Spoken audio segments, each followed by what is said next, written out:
Hello everyone, welcome to shadow broadcasting. എൻ്റെ പേര് Rajkumar T M. നമ്മൾ ജോഗ്രഫിയാണ് പഠിക്കുന്നത്.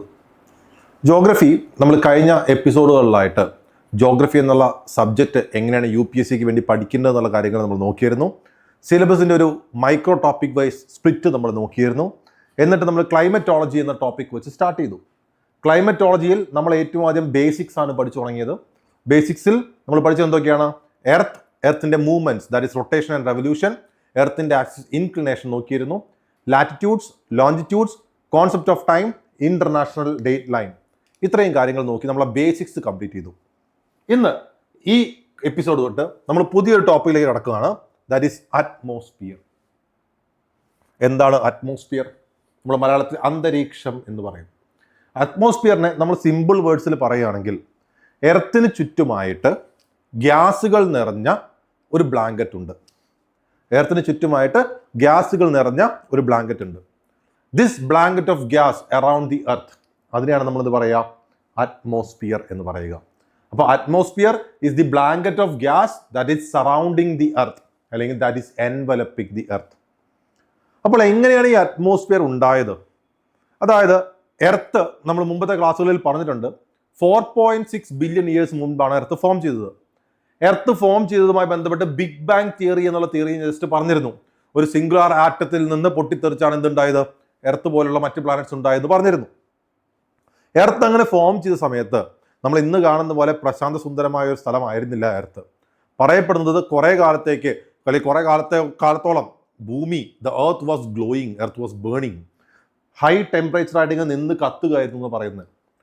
ഈ സമയത്തെല്ലാം ധാരാളം ഗ്യാസസ് എർത്തിന്റെ സർഫസിൽ നിന്ന് പുറത്തേക്ക് വരികയുണ്ടായി. ആ ഗ്യാസ് പുറത്ത് വന്നിട്ട് ഇങ്ങനെ ഫോം ചെയ്തിട്ടാണ് എന്ത് അറ്റ്മോസ്ഫിയറിന്റെ തുടക്കമായത്. പക്ഷെ അന്ന് അറ്റ്മോസ്ഫിയർ ഫോം ചെയ്തപ്പോൾ ഇന്നത്തെ പോലെ ആയിരുന്നില്ല. ഹൈഡ്രജൻ, ഹീലിയം പോലുള്ള ഗ്യാസ് ആയിരുന്നു കൂടുതലുണ്ടായിരുന്നത്. പിന്നീടാണ് അറ്റ്മോസ്ഫിയർ മാറി മാറി മാറി ഇന്ന് കാണുന്ന നിലയിലേക്ക് എത്തിയത്. ഓക്കെ, സോ അറ്റ്മോസ്ഫിയർ എന്നുള്ളത് നമ്മൾ സിംപ്ലി നമുക്ക് എങ്ങനെ പറയാം? It is a blanket of gases that is surrounding the earth. എർത്തിനെ സറൗണ്ട് ചെയ്യുന്ന ഒരു ബ്ലാങ്കറ്റ് ഓഫ് ഗ്യാസസ് ആണ് അറ്റ്മോസ്ഫിയർ എന്ന് പറഞ്ഞു കഴിഞ്ഞാൽ. And they form several layers around earth. അപ്പൊ നമുക്ക് നോക്കാം എന്താണ് അറ്റ്മോസ്ഫിയറിന്റെ സിഗ്നിഫിക്കൻസ്, അല്ലെങ്കിൽ അറ്റ്മോസ്ഫിയറിന്റെ ഇമ്പോർട്ടൻസ്. നമ്മുടെ എർത്ത് പോലൊരു ഗ്രഹത്തില് അറ്റ്മോസ്ഫിയറിന്റെ ഇമ്പോർട്ടൻസ് എന്താണെന്ന് നോക്കാം. അറ്റ്മോസ്ഫിയർ നമ്മൾ എടുത്തു കഴിഞ്ഞു കഴിഞ്ഞാൽ ഏറ്റവും ബേസിക് ആയ ഗുണം, അല്ലെങ്കിൽ ഏറ്റവും സിഗ്നിഫിക്കൻ്റ് ആയ കാര്യം എന്താണെന്ന് വെച്ച് കഴിഞ്ഞാൽ, ഭൂമിയിൽ നിലനിൽപ്പിന് വേണ്ട, ജീവന്റെ നിലനിൽപ്പിന് വേണ്ട ഗ്യാസസ് നമ്മുടെ അറ്റ്മോസ്ഫിയറിൽ ആവശ്യത്തിനുണ്ട്. ഏറ്റവും ബേസിക് ആയിട്ട് മനുഷ്യർക്കും മറ്റ് ജീവികൾക്കും നമ്മൾ ശ്വാസം എടുക്കുമ്പോൾ കിട്ടുന്ന ഓക്സിജൻ അത് അറ്റ്മോസ്ഫിയറിലുണ്ട്. അറ്റ്മോസ്ഫിയറിലെ ഓക്സിജൻ ഇല്ലെങ്കിൽ പിന്നെ നമ്മളെങ്ങനെ ജീവിക്കും? അപ്പോൾ ലൈഫ് സസ്റ്റൈനിങ് ആയ ഗ്യാസസ് എല്ലാം അറ്റ്മോസ്ഫിയറിലുണ്ട് എന്നുള്ളതാണ് അതിൻ്റെ ആദ്യത്തെ സിഗ്നിഫിക്കൻസ്. ഓക്സിജൻ മാത്രമല്ല, പ്ലാന്റ്സ്, നമ്മുടെ ഏറ്റവും വലിയ പ്രൈമറി പ്രൊഡ്യൂസേഴ്സായി നമ്മൾ കണക്കാക്കുന്ന പ്ലാന്റ്സ്, അവർ ഫോട്ടോസിന്തസിസ് വഴിയാണ് എനർജി ഉണ്ടാക്കുന്നത്. നമുക്കറിയാം, ഫോട്ടോസിന്തസിസ് നടക്കണമെങ്കിൽ എന്ത് വേണം? കാർബൺ ഡൈ ഓക്സൈഡ് വേണം. സോ ലൈഫ് സസ്റ്റൈനിങ് ഗ്യാസ് ആയ ഓക്സിജനും കാർബൺ ഡൈ ഓക്സൈഡും എവിടെയുണ്ട്? അറ്റ്മോസ്ഫിയറിലുണ്ട്. അതാണ് ഒന്നാമത്തെ സംഭവം, ഒന്നാമത്തെ significance. It provides essential gases for sustaining life. 2, ഭൂമിയിൽ നടക്കുന്ന എല്ലാ ക്ലൈമറ്റിക് ഫിനോമിന, മഴ ആയിക്കോട്ടെ, ഫോഗ് ആയിക്കോട്ടെ, സൈക്ലോൺ ആയിക്കോട്ടെ, ക്ലൗഡ്സ് ആയിക്കോട്ടെ, ഇതെല്ലാം എവിടെ ഉണ്ടാവുന്നത്? അറ്റ്മോസ്ഫിയറിലാണ് അതിൻ്റെ കാര്യങ്ങളൊക്കെ നടക്കുന്നത്. നമുക്ക് വെള്ളം വേണമെങ്കിൽ അതിന് നമ്മൾ മേത്തിൽ ഡിപ്പെൻഡ് ചെയ്യുന്ന ഒന്നാണ് മഴ. ഇവാപറേഷൻ നടന്നു പോകുന്ന വെള്ളമായി, ക്ലൗഡ് ഫോം ചെയ്ത് വെള്ളമായി താഴേക്ക് വരണ്ടേ? ഇതൊക്കെ നടക്കുന്ന എവിടെയാ? അറ്റ്മോസ്ഫിയറിലാണ്. സോ ബേസിക്കലി രണ്ടാമത്തെ സിഗ്നിഫിക്കൻസ് എന്താണ്? എല്ലാ ക്ലൈമാറ്റിക് ഫിനോമിനയും അല്ലെങ്കിൽ ക്ലൈമറ്റുമായി ബന്ധപ്പെട്ട കാര്യങ്ങൾ നടക്കുന്ന എവിടെയാണ്? അറ്റ്മോസ്ഫിയറിലാണ്. 3, അറ്റ്മോസ്ഫിയറിലുള്ള ഒരു ലെയർ നിങ്ങൾ എല്ലാവരും കേട്ടിട്ടുണ്ടാവും, ഓസോൺ ലെയർ അല്ലേ? ഓസോൺ എന്ന് പറഞ്ഞൊരു ലെയർ അറ്റ്മോസ്ഫിയറിലുണ്ട്. ഈ ഓസോൺ ലെയർ നമ്മൾക്ക് ഒരു ഉപകാരം ചെയ്യുന്ന എന്താണ്? സൂര്യന്റെ രശ്മികളിൽ, സൺറൈസിൽ നമുക്ക് ഹാംഫുൾ ആയ അൾട്രാ വയലറ്റ് റേഡിയേഷൻസ് ഉണ്ട്. ഇത് നമ്മുടെ ദേഹത്ത് വീണ നമുക്ക് സൂര്യാഘാതം അല്ലെങ്കിൽ പൊള്ളൽ പോലുള്ള പ്രശ്നങ്ങളൊക്കെ വരും, സ്കിൻ ഡിസീസസ് ഒക്കെ വരും. അപ്പോൾ ഈ ഓസോൺ എന്ന് പറഞ്ഞ ലെയർ നമ്മുടെ അറ്റ്മോസ്ഫിയറിൽ നമ്മൾ ഡീറ്റെയിൽ ആയിട്ട് നോക്കും. ഓസോൺ എന്ന് പറഞ്ഞ ലെയർ അറ്റ്മോസ്ഫിയറിൽ ഉള്ളത് കൊണ്ട് ഈ ഓസോൺ ലെയർ സൂര്യന്റെ അൾട്രാ വയലറ്റ് റേഡിയേഷൻ അബ്സോർബ് ചെയ്തുകൊണ്ട് ഭൂമിയിലേക്ക് കടത്തിവിടാതെ അൾട്രാ വയലറ്റ് റേഡിയേഷനിൽ നിന്നും നമ്മളെ പ്രൊട്ടക്ട് ചെയ്യുന്ന ആരാണ്? Ozone layer. അതാണ് മൂന്നാമത്തെ സിഗ്നിഫിക്കൻസ്. ഓസോൺ ലെയർ എവിടെയുണ്ട്? അറ്റ്മോസ്ഫിയറിലുണ്ട്. Then atmosphere regulates the earth temperature. എങ്ങനെയാണെന്ന് പറഞ്ഞുതരാം. നമ്മൾ പ്ലാനറ്റ്സ് കൺസിഡർ ചെയ്യുകയാണെങ്കിൽ ഭൂമി അടക്കമുള്ള പ്ലാനറ്റ്സ് നോക്കിക്കഴിഞ്ഞാൽ എല്ലാ പ്ലാനറ്റ്സിനും അറ്റ്മോസ്ഫിയർ ഉണ്ടോ? ഇല്ല. ഭൂമിക്കും വീണസിനൊക്കെ ഉണ്ട്. മെർക്കുറി, ഫോർ എക്സാമ്പിൾ മെർക്കുറി എടുത്തു കഴിഞ്ഞാൽ മെർക്കുറിക്ക് അറ്റ്മോസ്ഫിയർ ഇല്ല. ഇതേപോലെ ഒരു അന്തരീക്ഷം മെർക്കുറിക്ക് ചുറ്റുമില്ല. മെർക്കുറിയിൽ നമ്മൾ ഡേ ടൈം ടെമ്പറേച്ചർ നോക്കുകയാണെങ്കിൽ, പകൽ സമയത്തോടെ ടെമ്പറേച്ചർ നോക്കുകയാണെങ്കിൽ ഏകദേശം 400 ഡിഗ്രി സെൽഷ്യസിന് മുകളിൽ വരും. നൈറ്റ് ടൈം ടെമ്പറേച്ചർ നോക്കുകയാണെങ്കിൽ ഏകദേശം -200 ഡിഗ്രി സെൽഷ്യസിന് താഴെ പോകും. Okay, -200 to 400. അവിടുത്തെ ഒരു ദിവസത്തിന്റെ കണക്കാണ് പറയുന്നത്. ഇന്ത്യ ഈ ഭൂമിയിലെ ഒരു ദിവസമല്ല, മെർക്കുറിയിലെ ഒരു ദിവസം. പക്ഷെ എർത്തിൽ നോക്കുക, ഒരു ആവറേജ് ടെമ്പറേച്ചർ എടുത്തു കഴിഞ്ഞാൽ 20 തൊട്ട് 30 വരെ നിൽക്കുന്നത്. അതായത് നമുക്ക് ജീവിക്കാൻ പാകത്തുന്ന ടെമ്പറേച്ചർ. ആ ടെമ്പറേച്ചർ അങ്ങനെ പിടിച്ചു നിർത്തുന്നതിൽ അറ്റ്മോസ്ഫിയറിന് ഭയങ്കര റോളുണ്ട്. എങ്ങനെയാണ് അറ്റ്മോസ്ഫിയർ ആ റോൾ പ്ലേ ചെയ്യുന്നത്? സൂര്യന്റെ പ്രകാശം ഈ അറ്റ്മോസ്ഫിയറും കടന്നിട്ടാണല്ലോ എർത്തിലേക്ക് വരിക. ആ സമയത്ത് വരുന്ന സൺറൈസിനെ കംപ്ലീറ്റ്ലി എർത്തിലേക്ക് കടത്തി വിട്ടുകൊണ്ട് എർത്ത് ഓവർ ഹീറ്റഡ് ആവാതെ നോക്കുന്നു. അതായത് വരുന്ന സൺറൈസിനെ മുഴുവൻ കടത്തി വിടുന്നില്ല.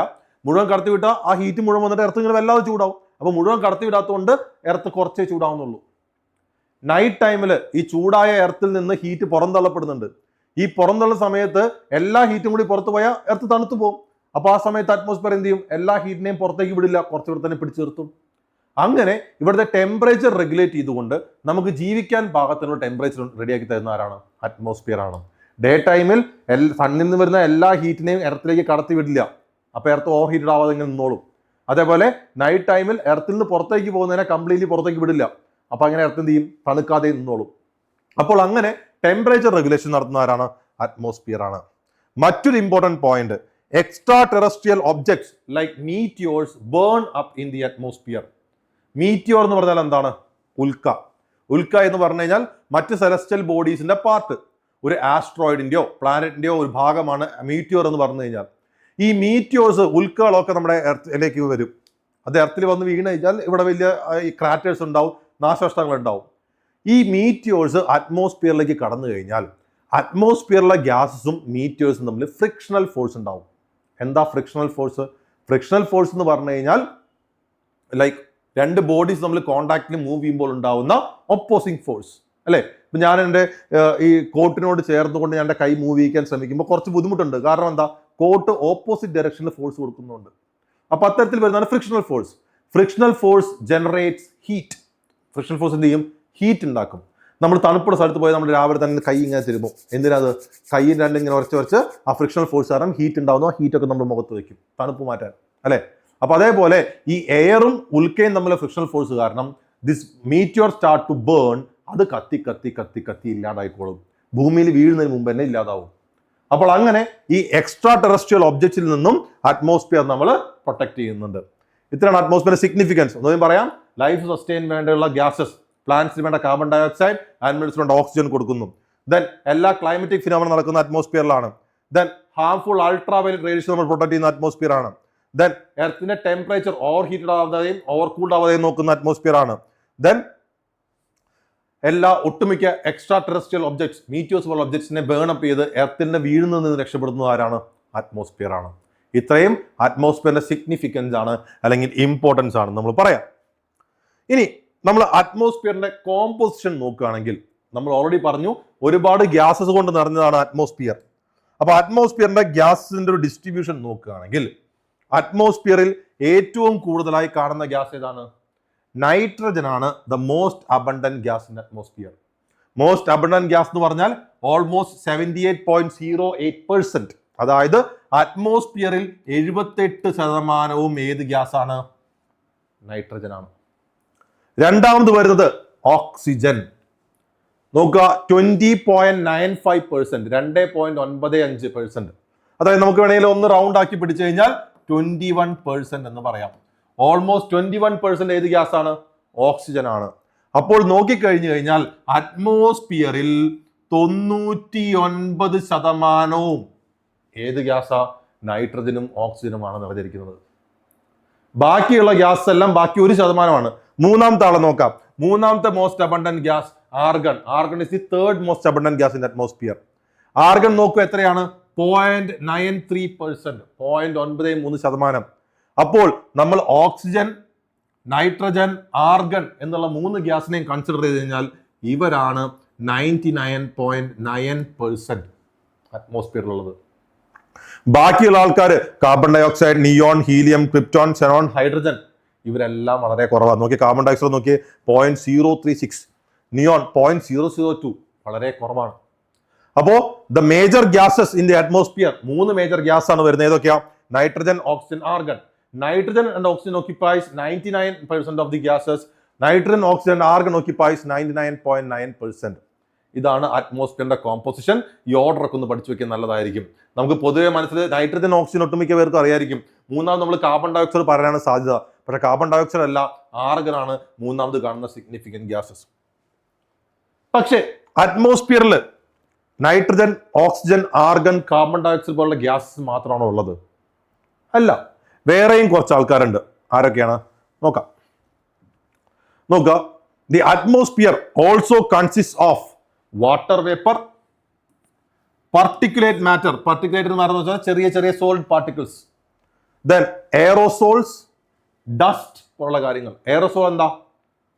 ചെറിയ ലിക്വിഡ് ഡ്രോപ്ലെറ്റ്സ് എയറിൽ സസ്പെൻഡ് ആയി കിടക്കുന്നതിന് നമ്മൾ എന്ത് പറയാ? എയറോസോൾ എന്ന് പറയാം. Small liquid droplets which are suspended in air.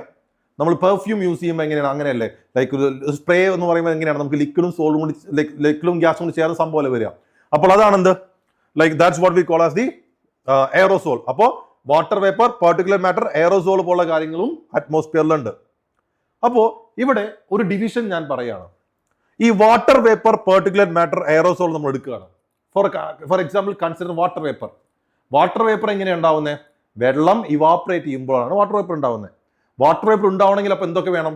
Water വേണം ഒന്നാമത്, രണ്ടാമത് ഹീറ്റ് വേണം, ഇവാപ്പറേഷൻ നടക്കാനുള്ള ഹീറ്റ് വേണം. അപ്പോഴാണ് വാട്ടർ വേപ്പർ നമുക്ക് ഉണ്ടായി വരിക. അപ്പോൾ ഈ വാട്ടർ വേപ്പർ എല്ലായിടത്തും ഒരേപോലെ ആയിരിക്കും ഉണ്ടാവുക? അല്ല. പോളാർ റീജിയനിൽ വാട്ടർ വേപ്പർ കണ്ടന്റ് ഉണ്ടാവുമോ? ഇല്ല, വളരെ കുറവായിരിക്കും. എന്തുകൊണ്ടാ? പോളാർ റീജിയനിൽ ടെമ്പറേച്ചർ വളരെ ലോ ആണ്. പിന്നെ ഇവാപ്പറേഷൻ നടക്കുമോ? ഇല്ല. അപ്പോൾ water vapour, aerosol, dust, particulate matter ഇവരുടെ എല്ലാം പ്രൊപ്പോർഷൻ എപ്പോഴും മാറിക്കൊണ്ടേയിരിക്കും, കോൺസ്റ്റന്റ് ആയിരിക്കില്ല. നേരെ മറിച്ച് നൈട്രജൻ, ഓക്സിജൻ പോലുള്ള ഗ്യാസ് നോക്കി കഴിഞ്ഞാൽ അവരുടെ പ്രൊപ്പോർഷൻ എപ്പോഴും സെയിം തന്നെയായിരിക്കും. കഴിഞ്ഞ കുറേ വർഷമായിട്ട് 78% നൈട്രജൻ ആണ്, ഇനിയുള്ള കുറേ വർഷവും 78% നൈട്രജൻ ആയിരിക്കും. അപ്പോൾ the particles in atmosphere such as this water vapour, particulate matter etcetera which changes in proportion or which vary in proportion from place to place and time to time, അവരെയാണ് നമ്മൾ എന്ത് പറയാ? They are called as the temporary constituents. അവരെ നമ്മൾ പറയുന്ന പേരാണ് temporary constituents. അതായത് ഇങ്ങനെ ലൈക്ക് വേരി ചെയ്യുന്ന, പ്ലേസ് ടു പ്ലേസ് മാറിക്കൊണ്ടിരിക്കുന്ന ആൾക്കാർ നമ്മൾ പറയുന്ന പേരാണ് ടെമ്പററി കോൺസ്റ്റുവൻസ്. നേരെ മറിച്ച് നൈട്രജൻ, ഓക്സിജൻ പോലുള്ള ഗ്യാസസ് അവരെ പ്രൊപ്പോർഷൻ എപ്പോഴും സെയിമാണ്. അങ്ങനെ സെയിം പ്രൊപ്പോർഷനിൽ നിൽക്കുന്ന നൈട്രജൻ, ഓക്സിജൻ പോലുള്ള ഗ്യാസസിനെ നമ്മൾ വിളിക്കുന്ന പേരാണ് പെർമനന്റ് കോൺസ്റ്റുവൻസ്. അപ്പോൾ അറ്റ്മോസ്ഫിയറിലുള്ള ഈ പറയുന്ന പാർട്ടിക്കിൾസ് നമുക്ക് രണ്ടായി ഡിവൈഡ് ചെയ്യാം: പെർമനന്റ് കോൺസ്റ്റുവൻസും ടെമ്പററി കോൺസ്റ്റുവൻസും. പ്രൊപ്പോർഷൻ മാറാതെ എപ്പോഴും കോൺസ്റ്റന്റ് ആയി നിൽക്കുന്നവരെ നമ്മൾ പെർമനന്റ് കോൺസ്റ്റുവൻസ് എന്ന് പറയും. എന്നാൽ ഓരോ സ്ഥലത്ത് ഓരോ പ്രൊപ്പോർഷനിൽ മാറി മാറി വരുന്നവരെ നമ്മൾ എന്ത് പറയും? ടെമ്പററി കോൺസ്റ്റുവൻസ് എന്ന് പറയും. പെർമനന്റ് കോൺസ്റ്റുവന്റ് എക്സാമ്പിൾ നമ്മുടെ ഗ്യാസ് ആണ്, നൈട്രജൻ, ഓക്സിജൻ, ആർഗൺ പോലെയുള്ളത്. ടെമ്പററി കോൺസ്റ്റുവൻസ് എക്സാമ്പിൾ നമ്മുടെ ഡസ്റ്റ്, എയറോസോൾ, വാട്ടർ വേപ്പർ പോലുള്ള ആൾക്കാരാണ്. അപ്പൊ ഈ ഒരു ഡിവിഷൻ അറ്റ്മോസ്ഫിയറിലുണ്ട്. ഇനി മറ്റൊരു കാര്യം എനിക്ക് പറയാനുള്ളത്, when you consider regarding atmosphere, നമ്മൾ പഠിച്ചു 78% നൈട്രജനും 21% ഓക്സിജനും ആണെന്ന്. അപ്പൊ ഞാനൊരു സെനാരിയോ പറയാം, ഒരു കേസ് പറയാം. സപ്പോസ് ഞാൻ 1 കിലോമീറ്റർ അല്ലെങ്കിൽ നമ്മുടെ ഗ്രൗണ്ട് ലെവലിൽ നിന്ന് ഞാൻ 1 ലിറ്റർ ഗ്യാസ് കളക്ട് ചെയ്തു. ഗ്രൗണ്ട് ലെവലിൽ നിന്ന് 1 ലിറ്റർ ഗ്യാസ് കളക്ട് ചെയ്തു.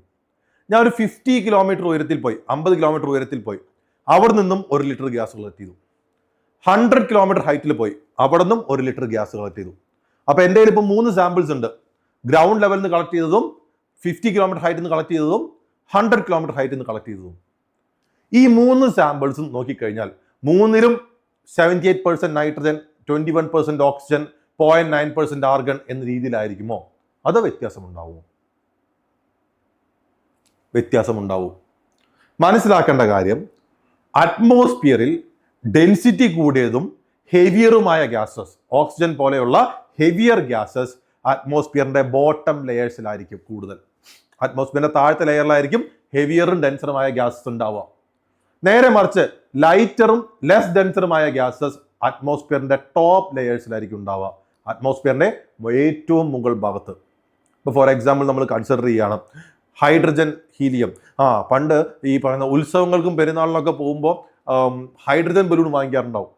ഹൈഡ്രജൻ ബലൂൺ അതിൽ ബേസിക്കലി ഹൈഡ്രജൻ ഗ്യാസോ ഹീലിയം ഗ്യാസോ ആണ് നിറയ്ക്കുന്നത്. നമ്മൾ കൈവിട്ട് എന്ത് സംഭവിക്കും? ഇതിങ്ങനെ മുകളിലേക്ക് പോയിക്കൊണ്ടേയിരിക്കും. കാരണം ഹൈഡ്രജൻ ഹീലിയം എന്ന് പറഞ്ഞാൽ ഡെൻസിറ്റി കുറഞ്ഞ ഗ്യാസസ് ആണ്. അവരെപ്പോഴും എവിടെയാ? അറ്റ്മോസ്ഫിയറിന്റെ മുകളിലാണ് ഉണ്ടാവുക. അപ്പൊ അതുകൊണ്ട് ഈ ബലൂണേയും കൊണ്ട് അവർ പോകും. സോ മനസ്സിലാക്കി വെക്കുക, denser and heavier gases settles at the bottom layers of atmosphere. അതുകൊണ്ടാണ് നമ്മൾ താഴെ നിന്ന് വലിക്കുമ്പോൾ നമുക്ക് ആവശ്യത്തിന് ഓക്സിജൻ കിട്ടുന്നത്. മലയുടെ മുകളിലേക്ക് പോകുമ്പോൾ ഓക്സിജൻ കണ്ടന്റ് കുറയുന്നത്. നിങ്ങൾ എവറസ്റ്റ് ഒക്കെ കയറാൻ പോകുന്ന ആൾക്കാർ കുറച്ച് ഓക്സിജൻ ഒക്കെ കൊണ്ടുപോകുന്ന കണ്ടുണ്ടാവും. കാരണം എന്താ? ഓക്സിജൻ ഇല്ല മുകളിലേക്ക് പോകുന്തോറും ഈ പറയുന്ന ഡെൻസർ ഗ്യാസിന്റെ അവൈലബിലിറ്റി കുറഞ്ഞു വരും. മുകളിലേക്ക് പോകുന്തോറും ലൈറ്റർ ഗ്യാസ് ആയിരിക്കും കൂടുതൽ ഉണ്ടാവുക. ആ ഒരു ഡിവിഷനും കൂടി ഒന്ന് ഓർത്ത് വയ്ക്കുക, ആ ഒരു ഡിസ്ട്രിബ്യൂഷനും കൂടി ഒന്ന് ഓർത്ത് വയ്ക്കുക. നോക്കുക, the constituents of the atmosphere are not uniformly distributed. The denser and heavier gases settles at the bottom layers of atmosphere. Density കൂടിയ വെയിറ്റ് കൂടിയ ഗ്യാസ് എന്തായിരിക്കും? Bottom layer. നോക്കൂ, oxygen is almost absent beyond an altitude of 120 kilometre. Oxygen പോലുള്ള gas ഒക്കെ ഒരു 120 kilometre height വരെ നമുക്ക് കാണാൻ പറ്റുള്ളൂ. The lighter and less denser gases like hydrogen, helium, they rises and remains at the top layers of atmosphere. Hydrogen, helium പോലെയുള്ള lighter gas അറ്റ്മോസ്ഫിയറിന്റെ top ലെയേഴ്സിലായിരിക്കും. അപ്പൊ മനസ്സിലാക്കി വെക്കുക, ഹെവിയറും ഡെൻസറുമായ ഗ്യാസസ് ബോട്ടം ലെയേഴ്സിലായിരിക്കും, ലൈറ്ററും ലെസ് ഡെൻസറുമായ ഗ്യാസസ് ടോപ്പ് ലെയേഴ്സിലായിരിക്കും. നൈട്രജൻ വേണമെങ്കിൽ നമുക്ക് ഇത്തിരി ഹെവിയർ ആണെന്ന് പറയാം, ഓക്സിജൻ ഹെവിയർ ആണെന്ന് പറയാം.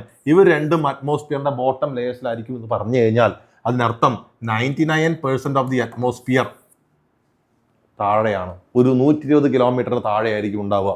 അതിന് മുകളിലേക്ക് ഈ പറയുന്ന ഹൈഡ്രജൻ, ഹീലിയം പോലെയുള്ള ഡെൻസിറ്റി കുറഞ്ഞ കുറച്ച് ഗ്യാസ് ഉണ്ടാവുള്ളൂ. മെജോറിറ്റി ഗ്യാസ് ഒക്കെ എവിടെയാ? ബോട്ടം ലെയേഴ്സിലായിരിക്കും ഉണ്ടാവുക.